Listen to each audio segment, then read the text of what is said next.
10만여 명의 회원을 보유한 국내 최대 교원단체인 한국교원단체 총연합회.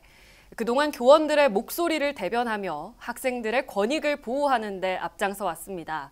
이 한국교총회장에 최근 역사상 최연소 회장이 당선돼 관심이 집중됐는데요. 특히 우리 지역, 진주 동중학교 교사로 재직 중이라 더욱 지역에서 주목받고 있는 강주호 제40대 한국교총회장입니다. 오늘 스튜디오에 강 회장을 직접 모시고 교총회장 당선과 앞으로 계획 등을 들어보겠습니다. 회장님 안녕하십니까? 안녕하십니까? 네, 당선되시자마자 회장 업무로 바쁘실 텐데 네. 이렇게 나와주셔서 감사드립니다. 네. 교총 역사상 최연소 당선이시라고 들었습니다. 네. 당선 소감도 남다르실 것 같은데 간단히 소감 먼저 전해주시죠. 엄중한 시기입니다. 그래서 기쁨보다 무거운 책임감을 느낍니다. 예. 교사회장으로서 학교 현장의 온갖 어려움을 해소해달라는 절절한 열망이 저에 대한 선택으로 이어졌다고 생각합니다.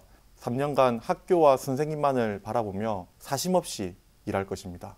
네, 진주 출신이시라고 또 들었습니다. 네.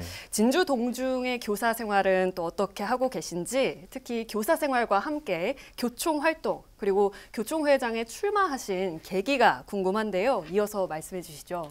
학교에서 생활학생부 업무를 맡으며 생활지도의 어려움과 무고성 아동학대 신고로 인한 선생님들의 고충을 누구보다 체감하고 있습니다. 네. 이런 현장의 어려움을 대변하기 위해 한국교총 2030 청년위원회 교권분과위원장, 그리고 한국교총 정책자문위원, 한국교총 현장 대변인 등으로 열심히 활동했습니다. 예.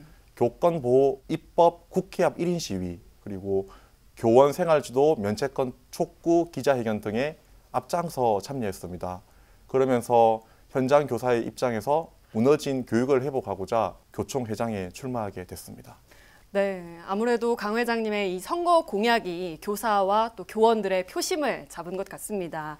간단하게 어떤 공약이었는지 또 설명해 주실 수 있을까요? 네, 대표적인 공약으로는 아동복지법 개정, 그리고 학교폭력 예방법 개정, 교원 행정 업무 완전 분리, 교원 보수 및 수당 현실화를 꼽을 수 있습니다. 예. 아동복지법 개정은 너무나 모호한 정서학대 기준을 명료화해가지고 무분별한 아동학대 신고를 차단하는 내용이었고, 학교폭력 예방법 개정은 학교폭력의 범위를 교육활동 중으로 제한해 교사들의 부담을 덜어주는 것입니다.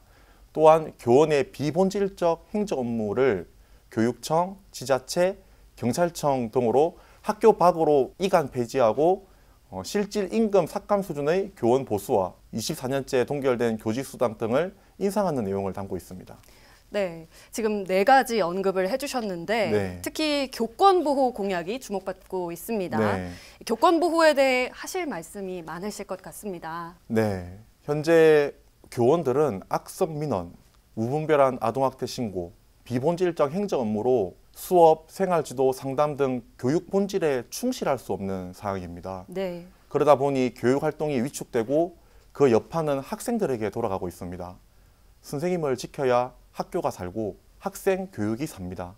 교원보호 119를 가동할 것입니다. 선생님이 교권 침해로 어려움을 겪을 때 즉시 출동해 시작부터 끝까지 보호하고 지원하는 시스템을 만들 것입니다. 네, 이 교권 보호와 함께 또 아이들을 가르치시는 교사로서 교육 철학도 궁금한데요. 어떤 신념으로 학생들과 마주하시나요? 교사로서 진정 아이들을 사랑하는 길이 무엇인지 끊임없이 묻습니다. 공부뿐만 아니라 생활 태도 등을 아이들을 바른 길로 이끌어주는 것이 교육이라고 생각합니다. 예. 악성 민원, 무고성 아동학대 신고 때문에 생활 지도를 포기하면 누구보다 당사자 아이들이 행동을 바로잡고 방성할 수 있는 기회를 잃습니다. 네. 아이들을 사랑으로 가르치는 것은 칭찬만 하는 게 아니라 잘못을 바로잡을 수 있도록 지도하는 게 아닐까 싶습니다. 그 용기를 잃지 않는 교사가 되려고 노력하고 있습니다. 네, 말씀에서 진심이 느껴지는데요. 끝으로 교총회장으로 앞으로 어떤 활동을 하실 것인지 전국의 교원들에게 또 특별히 하실 말씀이 있다면 해주시죠. 학교 현장과 눈높이를 맞추고 옆반 선생님 같은 교총회장이 될 것입니다. 예. 현장의 어려움이 곧 내 일이고 동료의 일이고 생존권이 달린 문제로 인식하고 행동할 것입니다. 저부터 끊임없이 현장으로 달려가서 어려움을 듣고 문제를 해결하는 데 앞장설 것입니다. 네, 회장님 말씀 잘 들었습니다. 앞으로 교총 회장으로서 정말 활발한 활동 기대하겠습니다. 오늘 출연 고맙습니다. 네, 감사합니다.